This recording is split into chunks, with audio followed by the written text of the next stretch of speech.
this important new regulation regarding SNAP. My name is Sherry Tomasky, and I'm the Director of Public Affairs here at Hunger Solutions. I'll be facilitating today's webinar and introducing our guest speaker. Before we get started, though, we would like to go through just a couple of housekeeping items. First, I would like to point out that all participants will remain muted for the duration of the webinar. That will eliminate any background noise as well as any distractions to our speakers. You can find a set of the slides that will be presented today as a handout within the webinar control panel. There's a tab called Handouts, and the PDF of today's slides are saved in there, so you're welcome to use those to print and take notes if you'd like. Regarding questions, we do have a very packed agenda today with a lot of important and complex information. And if you have a question during the course of the presentation, odds are it will be addressed at some point during the content. But that said, you are still welcome to submit questions at any point during the presentation using the question tab on your webinar control panel.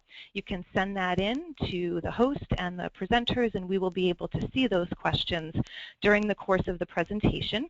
We will get to as many as we can at the end of the presentation if we have time, but please know that we will follow up with participants regarding their specific questions if we can address it during the webinar, and we will also give you information at the end of the program to ask questions directly of our presenter for individualized assistance and personalized help for any questions you may have regarding this topic. So I am honored to present to you today's guest speaker, Dawn Secor. Dawn is the SNAP Policy Specialist here at Hunger Solutions.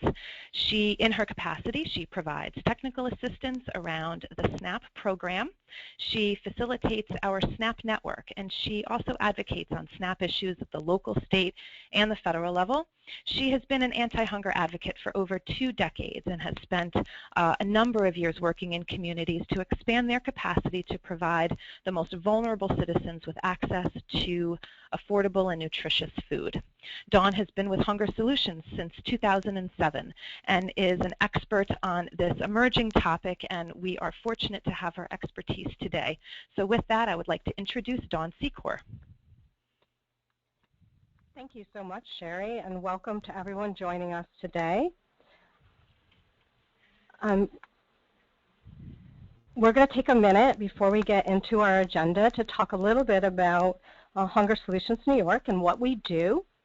So Hunger Solutions New York is a statewide anti-hunger organization with an intense focus on ensuring all who are eligible access and participate in federal nutrition programs. We raise awareness of hunger in our communities and promote federal nutrition assistance programs that address hunger. We provide technical assistance, information, and resources to community organizations working with low-income families and individuals, particularly around SNAP and child nutrition programs. And lastly, we advocate at the federal, state, and local levels for policies that increase access to nutrition assistance programs and contribute to ending hunger. With that, let's look at our agenda for today and what we're going to be talking about. So this is our agenda, and this is what we're going to talk about today. And it includes what is the time limit, who will be affected, what are the exceptions to the rule, and who is meaning who is exempt from time limits. We're going to talk about how people can meet the rule and continue to receive SNAP.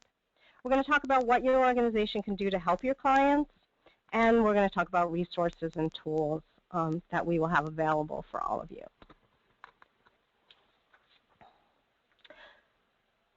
So let's get started. So who must meet the time limit? Well, working-age adults without children are subject to a time limit on SNAP, on receiving SNAP benefits. The federal regulations refer to this group as able-bodied adults without dependents, or ABOD. The time limit applies to SNAP recipients and applicants who are 18 to 49, who do not have dependent or minor children, who are working less than 20 hours a week and who have no documented disability. So what is the SNAP time limit rule? The rule limits SNAP benefits to 3 full months in any 3-year period unless the individual lives in a waived area of the state and therefore is not under the time limit, meets an exception and is exempt from the time limit, or is working or participating in a qualifying work activity 20 hours a week. The time limit applies regardless of an individual's efforts in seeking employment, including being employed but not averaging 20 hours a week. States do not have to offer job or training opportunities, and most do not. In the past, New York State has been what is called a pledge state, which means that New York State has gotten extra money from USDA to provide opportunities when a person has exhausted their 3 months of eligibility, but people must ask for this. And at this point, we don't know if New York State will continue to be a pledge state, so there's more to come on that. So let's talk a little bit about SNAP time limit history and context. So why do we have a time limit rule? And it's not new. It's a rule that's been around. And this rule was initially federally mandated through the Personal Responsibility and Work Act of 1996. This was the first time Congress imposed such a rule, a time limit in SNAP or any public benefit program. And this is one of the harshest provisions in the SNAP regulations.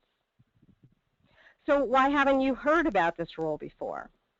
Well, with federal approval, the time limit can be suspended in a state or in an area of the state with high unemployment.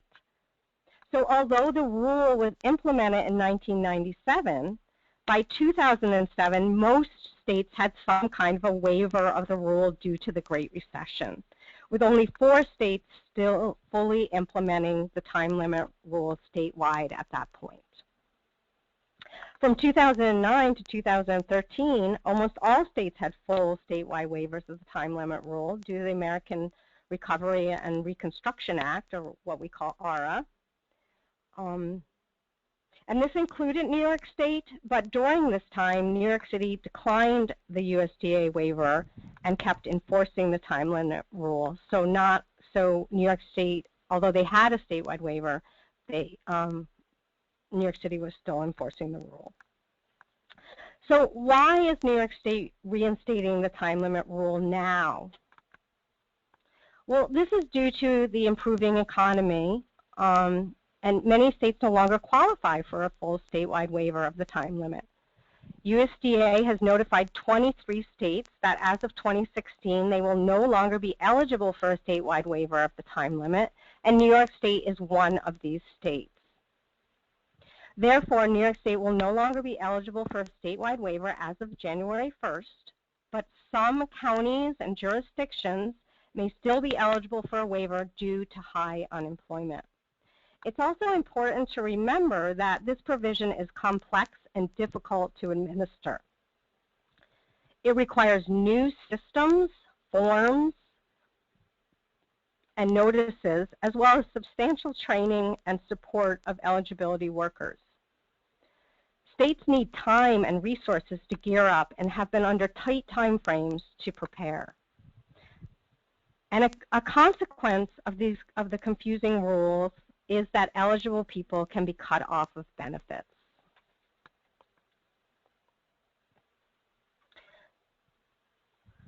So now we're going to talk about some of the key messages that will help us understand why community organizations will play such an important role in helping their clients understand and navigate this complicated rule.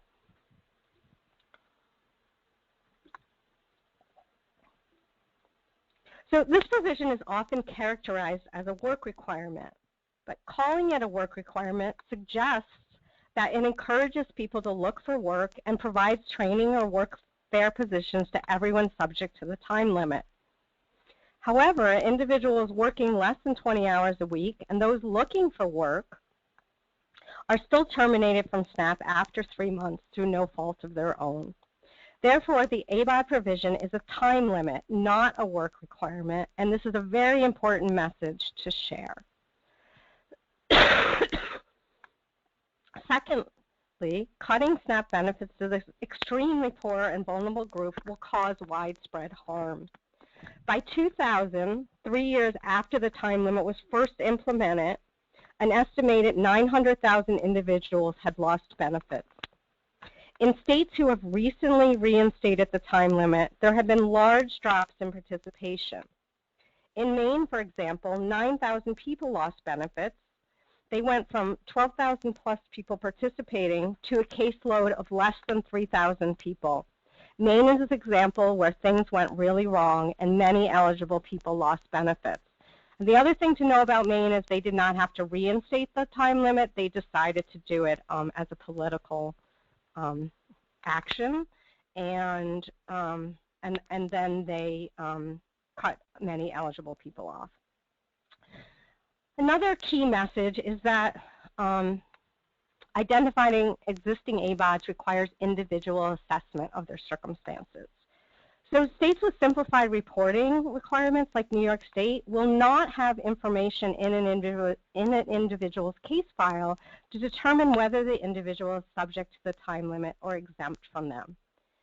It's important for states to start assessing individuals at application, recertification, or when the individual contacts the agency for any reason before the time limit takes effect. But we know that some people will be misclassified as an ABOD due to the lack of information in the case file. One of the most important roles for community agencies working with SNAP recipients will be to help assess individuals for SNAP eligibility under the time limit rule and ensure that eligible people are not cut off of SNAP.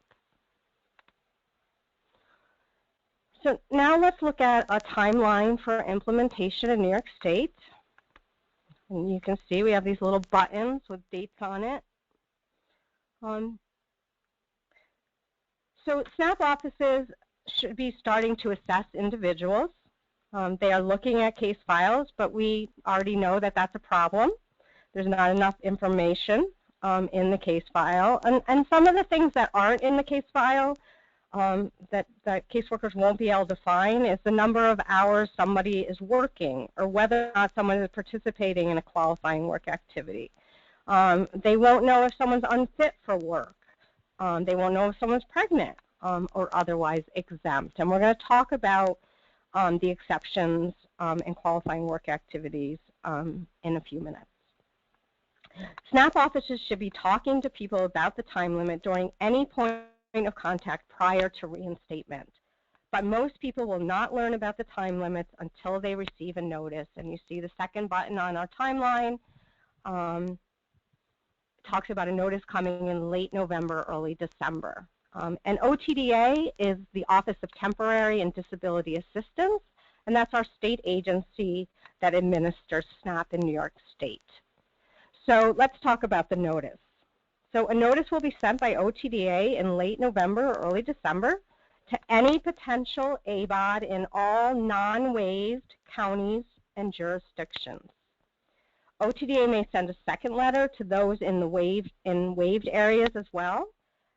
These folks would be exempt from the time limit rule, but this notice would help inform them of the rule and what may be coming for them in the future. The notice will be in English and Spanish, and it will explain the time limit rule and criteria to meeting the rule, as well as who is exempt from the rule.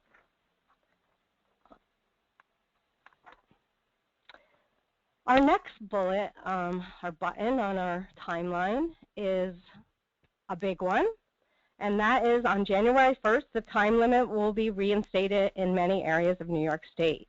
And this is going to be an important time. Certainly the notice will be a time when a lot of community organizations will see people coming into their office and be asking questions about why did I get this letter, hopefully.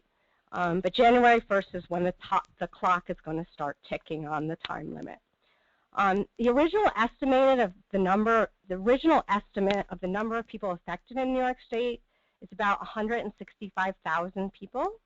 and that's if all counties have to reinstate the time limit. So OTDA has submitted waivers to USDA for 16 upstate counties, 4 boroughs, and 7 jurisdictions.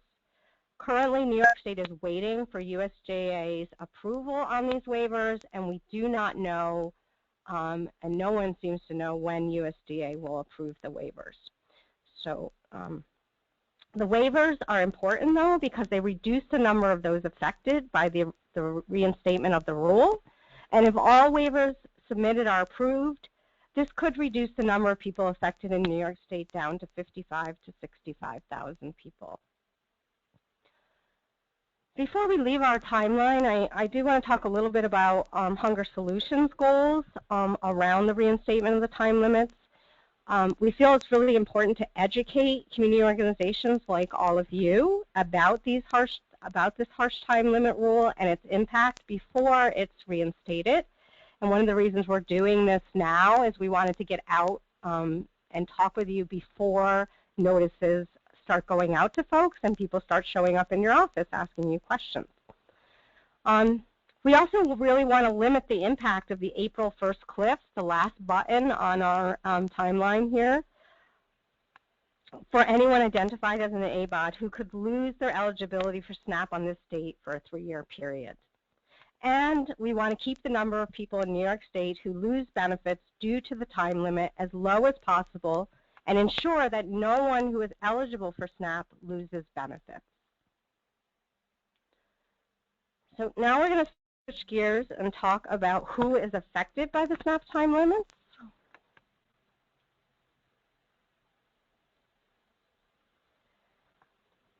So we've already looked at this slide, but let's talk about some of the challenges faced by this group because we've already gone through each of these bullets. This population experiences higher rates of unemployment and long-term unemployment. Many of them work less than 20 hours and have varying work hours. Many have undiagnosed physical or mental health problems. Low literacy or limited English proficiency is something that many struggle with. Homelessness, this population often struggles with homelessness. A number of people in this population fall under veterans, both a lot of the Vietnam vets who are aging out at this point and becoming elderly and needing care, along with new returning vets who have multiple issues. And we also want to think about foster care children who are aging out of the system and turning 18. So we're going to look at some charts from the Center on Budget and Policy Priorities.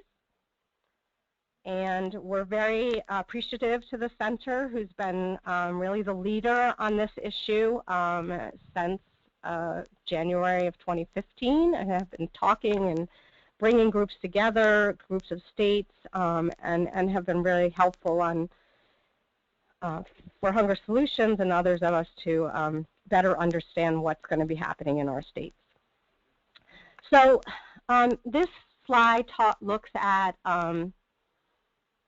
income of the individuals who are considered ABODs.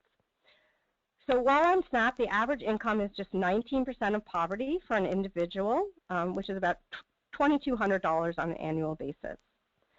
Over 80% of these folks have incomes below half the poverty line, which is $5,835.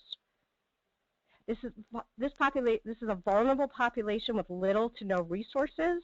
They have high rates of unemployment, poverty, and food insecurity. Many are working, but they don't have consistent work. They piece together a living from different sources. This is the only group that the federal tax system pushes deeper into poverty. They're not eligible for tax credits. And this describes the majority of the homeless population, or the street homeless. As you look at the rest of the next couple of charts from the center, I'm going to talk a little bit about a study that was done in Ohio just very recently in 2013. When Ohio had to reinstate the time limits, the Association of Food Banks there works with one county in their state to do individual assessments of people. And I'm going to tell you some of the things that they found as we look at these slides. So they found that almost half of the clients, 44%, had a lack of transportation, including no driver's license, no reliable vehicle, no insurance, and no access to public transportation. 20% were working, but not 20 hours a week. And a third of the folks had no diploma or GED.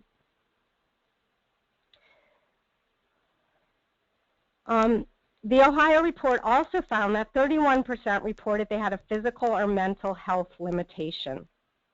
18% reported they had a pending SSI or SSD application, and 35% had felony convictions. And lastly, almost 25% reported having children not in their household, 18% owed child support, and 13% were caregivers for a parent, a relative, or a friend.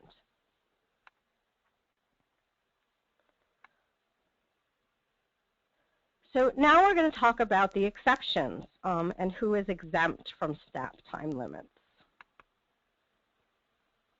So now we're talking about who is not subject to the time limit, and these are the exceptions we have referred to in past slides. If an individual meets any of the following exceptions, then they can continue to be eligible for SNAP and do not fall under the 3-month rule. So let's look at what these exceptions are. So anyone who lives in a waived area of New York State, and remember, OTDA has submitted a waiver on behalf of 16 upstate counties, 4 boroughs, and 7 jurisdictions, and jurisdictions are cities, towns, zip codes. We're still waiting for USDA approval. So who else is not subject to the time limit rule? And we have our list here. People who are under 18 or who are 50 years or older. Anyone who's pregnant. People who are responsible for a dependent child or someone who is residing in a household, same SNAP case, where a household member is under 18, and anyone who is exempt from the regular SNAP work requirements. So I want to spend a minute on the regular SNAP work requirements. We didn't list all of those out. I'm going to give you a few examples so you have some sense if you're not familiar with general SNAP work rules. These would be things like caretaker of an incapacitated person, recipient or pending receipt of unemployment insurance benefits, people attending school, training, or college at least half-time and meeting the student eligibility criteria to receive SNAP, and participation in a drug or alcohol treatment or rehabilitation program and deemed unable to work 80 hours. So those are some of our SNAP employment and training work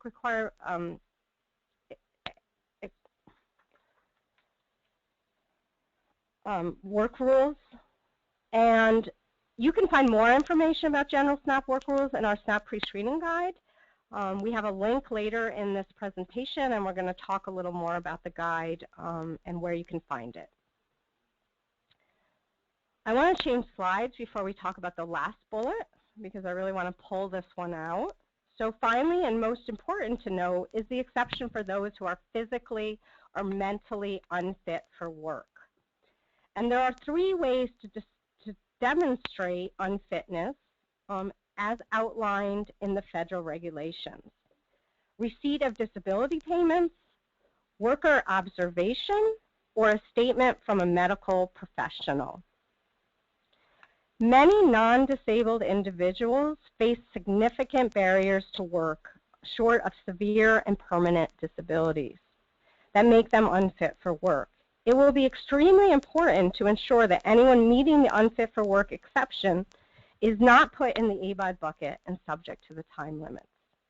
The definition of unfit for work is not related to the definition of disability used to determine eligibility for SNAP, and it differs from the use of the term unfit for work under SNAP E&T requirements. So let's review the 3 ways someone can be found mentally or physically unfit for work. So the first bullet is receipt of a disability payment. Excuse me. Which includes, but is not limited to, things like workers' compensation, VA benefits based on disability. It doesn't have to be 100% disability. New York State Department of Vocational Rehabilitation Services benefits, and other sick pay benefits. The second way that someone can be found mentally or physically unfit for work is through worker observation.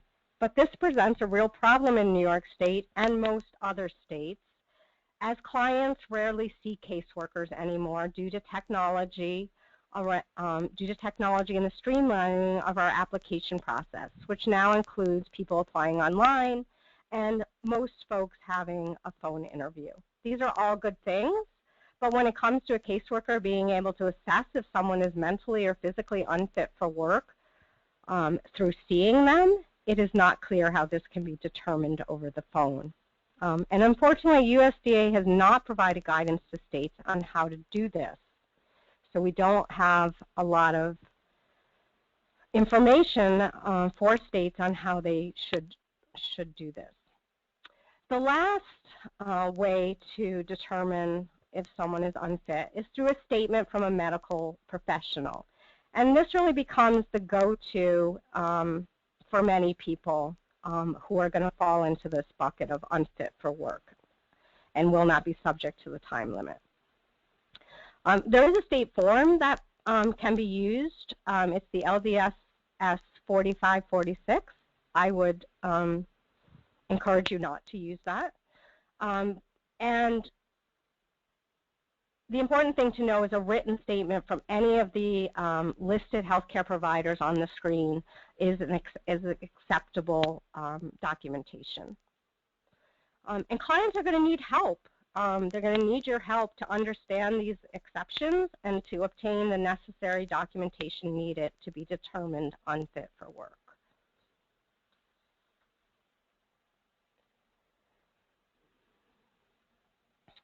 So we're going to move from exceptions to how people can continue to receive SNAP after 3 months if they don't meet any exceptions or don't live in a waived area. So we're talking about how can folks meet the rule. So ABODs engaged in qualifying work activities can continue to receive SNAP benefits beyond the 3-month time limit. The ABOD provision allows for a variety of ways an individual can meet the qualifying work or job training activity requirements and continue to receive benefits. It's important to note that in New York State, people must be engaged in qualifying work activities for 80 hours a month, so there is some flexibility for work schedules that change from week to week. And you can see on the slide here that we say 20 hours a week averaged monthly.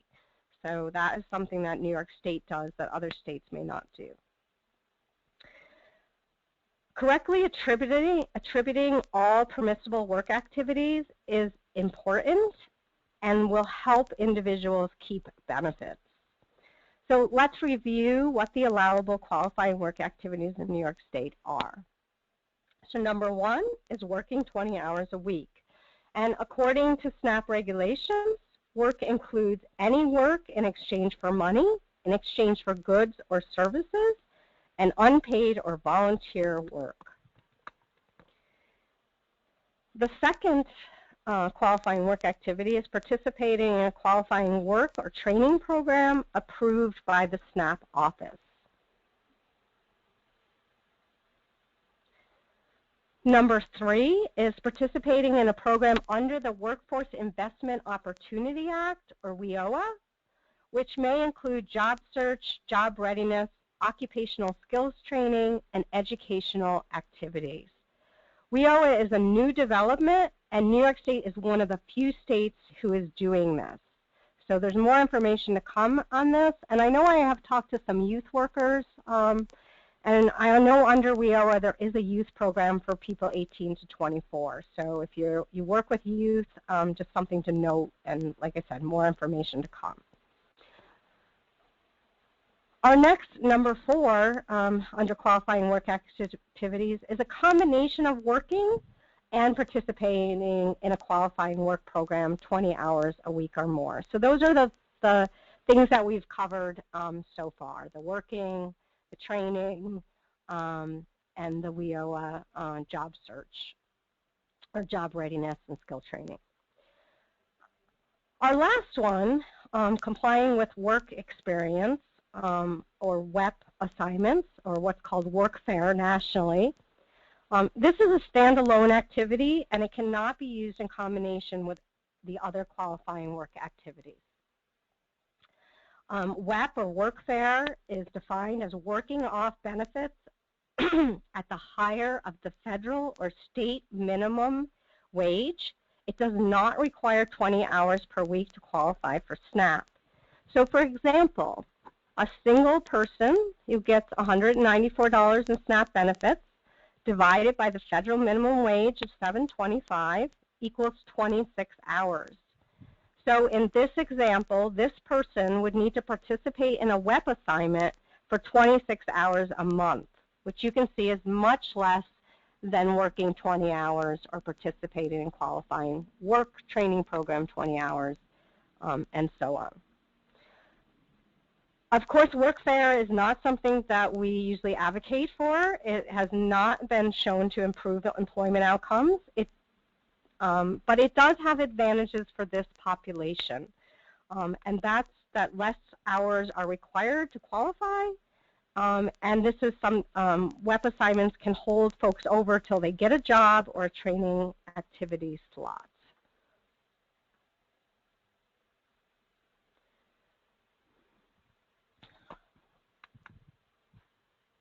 We're going to talk about individual exemptions. Individual exemptions, yes, sorry. Excuse me.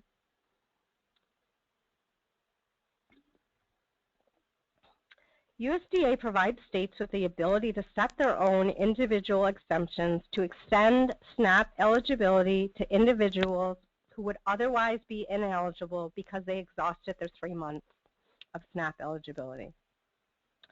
These are a last-ditch effort to help people that are under the time limit but not meeting work activities and who do not fit into an exception that we covered a few minutes ago.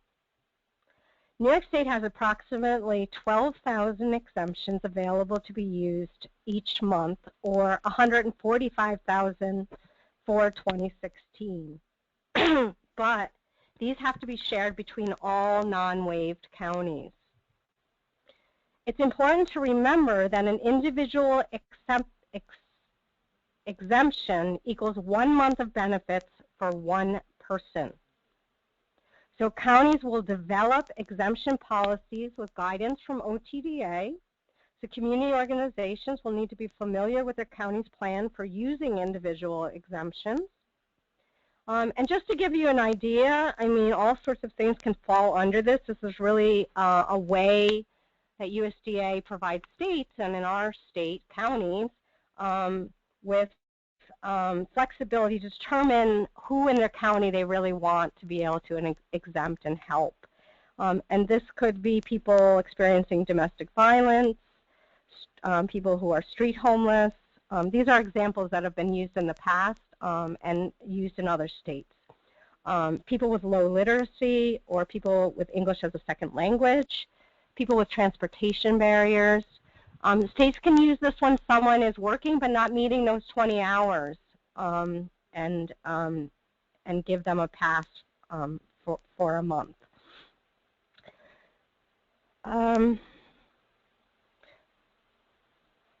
So I think at this point I want to pause for a second before we go into how all of you can help. We covered a lot of information in a short period of time. Hopefully I was not talking too fast for all of you. But Sherry, have we had questions coming in? Dawn, thank you very much so far. What a terrific presentation and a lot of really important information. We have had a couple of questions that have come in. We did have a couple of questions, not surprisingly, from people wanting to know if they can learn which counties and which jurisdictions OTDA has submitted a request for. And we understand that we know how many, but the list of which counties and jurisdictions has not been made public, and we expect to learn when those waivers are approved or not by the USDA, where those waivers may potentially occur. Is that correct, Dawn? Is there anything to add to that? No, that is correct. Good. So unfortunately for all of you, rightfully so, wanting to know where waivers might be, we will all be waiting for the decision by USDA. Dawn, we had a question early on. A participant would like to just understand better how the disability documented by a medical provider should be processed. Is there any more information that we have at this time to help organizations know exactly how to facilitate that process, or are we still waiting for additional regulatory guidance on how to document a medical disability from a provider? No, it's pretty simple, a statement. And I know other states, Maine, for example, and Massachusetts, have created a simple statement form. I think the difficult thing is going to be people actually getting the statement, right? Because I just heard a story just a day or two ago that we're still having problems at veterans at the VA, and that people can't even get to see a doctor, and they're waiting 18 months and longer. And that's veterans in particular, but I think a lot of other folks in this population, homeless people, people who do have disability, who do have, and I want to do correct, you did say something, Sherry, you said a disability. We're not talking here about a disability, we're talking about physically or mentally unfit for work. Under that, people could be receiving temporary or permanent disability benefits, and that one is somewhat simple. Our state has also said that they will look at SSI, pending applications for SSI and SSD as a documentation of receiving. That's to be worked out a little bit, but just something to know. But in terms of documenting, it's just a statement. And a statement from any, and you can go back to slide 18, a statement from any of these folks listed, which is a really much larger list. It used to be when New York State first implemented it, it was a county's decision. I'm sorry, my slide numbers are not matching up with yours, but no, it's fine. We're close. Anyway, this list includes physicians, physician's assistants, nurse, nurse practitioner. It's a really large list. And also you'll notice on there social worker, and it does not say, and this comes directly from the federal regs, it does not say a certified social worker. So there's a little bit of room there. Of course, we want to be careful because we are documenting when we get a statement that someone is mentally or physically unfit to work 80 hours a month. So hopefully that answers that person's question. I think that's very helpful, and there will be more information on this topic, I'm sure, as we go through the coming weeks and months. But being mindful of time, why don't we resume a discussion about how the organizations on the call today can help their clients on this issue. Great. So first, we just want to talk for a minute about the impact of the time limit rule in New York State. These bullets talk about what some of the impacts are going to be. So without SNAP, this population will have a chronic and intense need for food. There will be an increased demand for housing, shelter, and homeless services because SNAP, for many of these folks, is the only income, and we know SNAP is not income. It's an EBT card where they can spend money on food. More people will be looking for help in obtaining employment and job training placements. And just a note, there's an interest from OTDA to work with community organizations around volunteer placements at their sites. So more information will be coming about that. But we will definitely need more slots in New York State to be able to help everyone who needs a slot. We're also going to see or may see big impacts at the local SNAP offices while they're trying to implement, monitor, and track ABODs and do their normal work, which we know that many SNAP offices are understaffed, and they're not going to get more staff to help with this re-implementation. I do, while we're looking at this, just want to restate our goals, which is to educate community organizations about the harsh time limit and its impacts, and keep the number of people in New York State losing benefits due to the time limit as low as possible, and ensure that no one who is eligible for SNAP loses benefits. So let's look now at what organizations can do. And this is where the rubber meets the road, right? So I've talked with you a lot about all of these different buckets. But without your help, many people will be cut off of SNAP without understanding why. And many of those who lose eligibility may have been misclassified as an ABOD, meaning they are still eligible for SNAP and not subject to the time limit. So let's review what community organizations like yours can do to help this population. So first is educate, educate, educate. Your clients, your networks, your community. You can share this presentation. You can share our future updates. We want as many people to know. If you're a shelter provider and you know there's a shelter network in your community and you don't know if other folks are on this call, you may want to reach out to them in the next couple of days and make sure that they know they can take a look at this presentation. We also would like your help.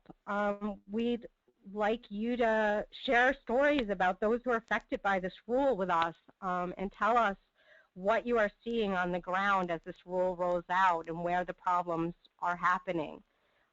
Because we do talk with the state and we will continue to advocate on making sure the state implements this in the best way possible. We also know that there will be media stories once that letter goes out and people start asking questions. And we want the media stories to be correct. And we want them to understand those key messages that we talked about before. And so Hunger Solutions will be a referral source for you, for local media, and we'll be working with the media to get stories out. But we'll need your stories about folks. And we may need your help in identifying folks who will be willing to talk about what's happening. And then helping your clients impacted by the time limits. And this has to do with all of the things that we talked about previously. So when you're talking with folks, you know, first of all, just making sure they understand this rule. And then, do they live in a waived area of the state? And if they do, then they don't have to worry about the rule right now. If they don't live in a waived area of the state, do they meet an exception? And if so, you may need to help them document what exception they're meeting. Under those exceptions, we also have explaining the 3 ways to be considered mentally or physically unfit for work. And we went through that before, and we talked about that statement that's going to be really important from all those different medical providers, helping people connect with those medical providers and making sure the statement gets to the SNAP office and that they are then they fit into an exemption and no longer have to meet the time limit. Another thing is helping is talking with folks about whether they're participating in qualifying work activities, and if so, are they meeting the 20 hours a week or the 80 hours a month threshold? And if not, what else can they do? Is there a combination of work and activities or a standalone web assignment that they can be fit in that will ensure that they can continue to receive SNAP benefits past the 3 months?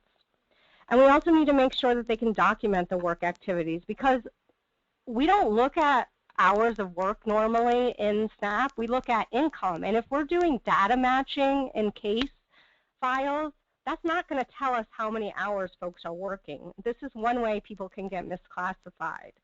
So we want to make sure they can document work activities that they're currently participating in. And really importantly, and I know many of you do this, is mediating with the SNAP office on behalf of those who have been wrongly misclassified, as having to meet the time limits either because they're in a waived area, or they're meeting an exception, or they're meeting and qualifying work activities.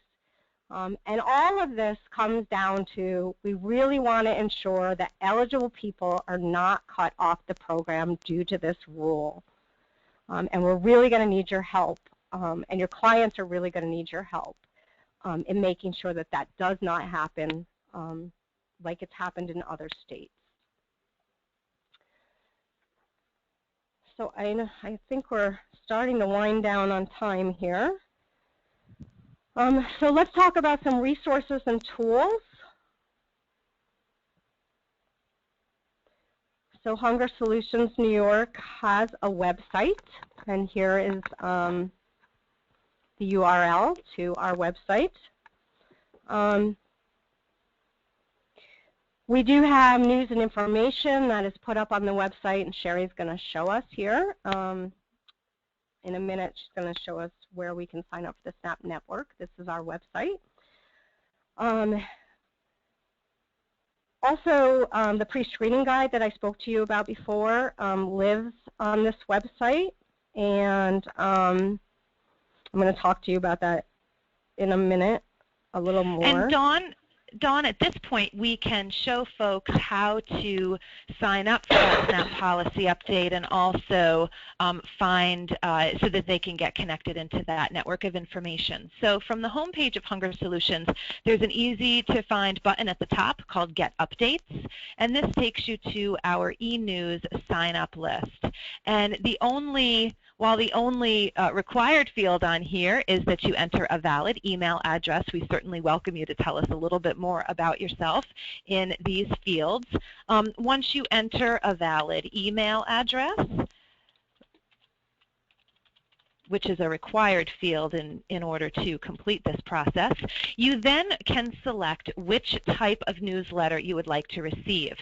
Anything on this topic would be included in the SNAP/Food Stamp network, so that's certainly one you'd want to choose. And if you'd like to know more about child nutrition or be on our advocacy networks, you certainly can choose those as well. You can choose if you'd like them in text or HTML. And even though it's hard to see, there is a submit button right here that's grayed out because I'm already on the mailing list, and you can subscribe to those networks right here from our website. We send the SNAP e-newsletter on a quarterly basis, but there will certainly be reasons why we might want to get information out to you sooner on topics such as this, and in those cases we would communicate with you more frequently. Yeah, so our SNAP network is actually more than just getting the newsletter. People can join the network and they automatically receive upcoming information on the SNAP time limit, SNAP policy updates, and those are information about SNAP policy changes in New York State. So anytime there's a change, not just with the time limit being restated, we put something out, and those immediately, the first group of people that get that is our SNAP network. We do federal and state SNAP action alerts. These are calls to action around threats to SNAP. It's more active during Farm Bill season. We also sometimes have opportunities to tell stories about why SNAP matters, which is a continuing effort from some of our national partners to make sure that we continue to talk about the importance of this program and protect it from some of the things happening in Congress. And as Sherry mentioned, our quarterly SNAP e-newsletter. So there's lots of things that people on our network receive. Those things also go up on our website, but the network is first to get that information. Another way that we, Hunger Solutions, can help organizations is through technical assistance, things like today's webinar. And we have technical assistance for community organizations and for individuals in non-NOAP counties. And what am I talking about? So let's look at a slide. This is a nutrition outreach and education program. You can see a map. This is a nutrition outreach and education project, or what we call NOAP. It's in 56 counties, including all boroughs. We have 74 NOAP coordinators across the state and 51 agencies. You'll notice the counties in white are the only counties where we do not have NOAP services. This program has been managed by Hunger Solutions since 1987. It's free and confidential, and it works to connect hungry New York State residents to nutrition assistance programs. NOAP coordinators work with families and households to pre-screen them for potential SNAP eligibility and help them apply. And if we had time, but we're running out, we were going to show you, but if you go to, if you visit foodhelpny.org and you click on a green county, the information for the NOAP coordinators in that county will come up, and you will also be able to see a whole list under the map of all the NOAP coordinators throughout the state. All right, we're definitely running down our time here, and I'm so glad that so many of you joined us today. As promised, we have a lot of additional resources here. You have a lot of reading to do if you would like, and you can spend lots of time learning a lot more about the time limit. All of these resources have to do with the SNAP time limit. Our SNAP pre-screening guide, which we mentioned, is a top resource.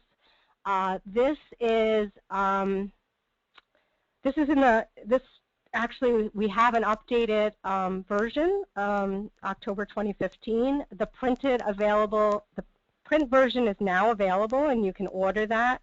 In a minute, you'll have a slide with my information, so you can order those while they last. And we will be updating the online version very soon.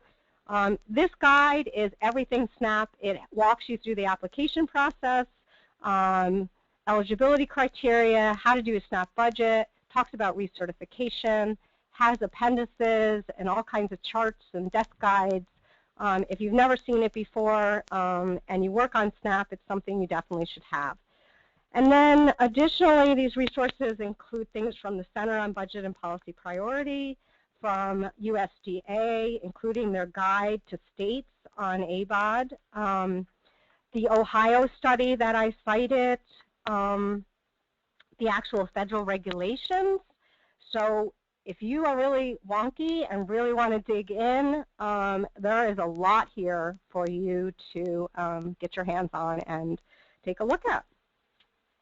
And in this last couple of minutes we have left, I want to talk a little bit about future updates.